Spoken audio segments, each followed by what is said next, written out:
Mission Station on Space to Ground. Welcome to Space to Ground, your weekly look at what's happening on board the International Space Station. I'm Dan Hewitt. Crew members spent several days this week tuning up their spacesuits.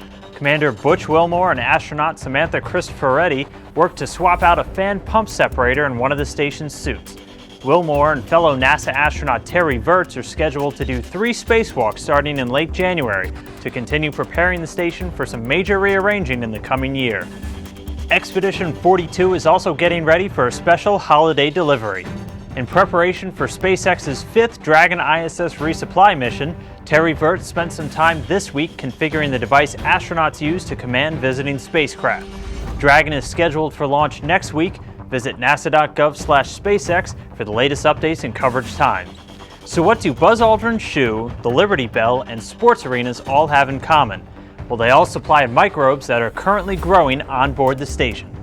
Dubbed Project Mercury, a huge crowdsourced collection of tiny invisible bacteria, viruses, and fungi was flown into space for study. Many microbes grow differently in microgravity, offering new insights that could help researchers develop helpful antibiotics for space travelers and Earthlings alike.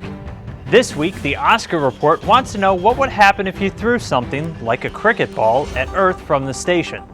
Well, we actually have quite a bit of experience pitching things from the station towards the Earth, and they all pretty much meet the same end. When jettisoning something from ISS, as Russian spacewalkers occasionally do with obsolete parts, it will eventually descend through the Earth's atmosphere.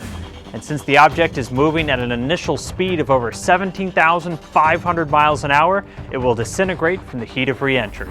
Make sure to keep sending your questions and comments using the hashtag #SpaceToGround. We'll see you next week.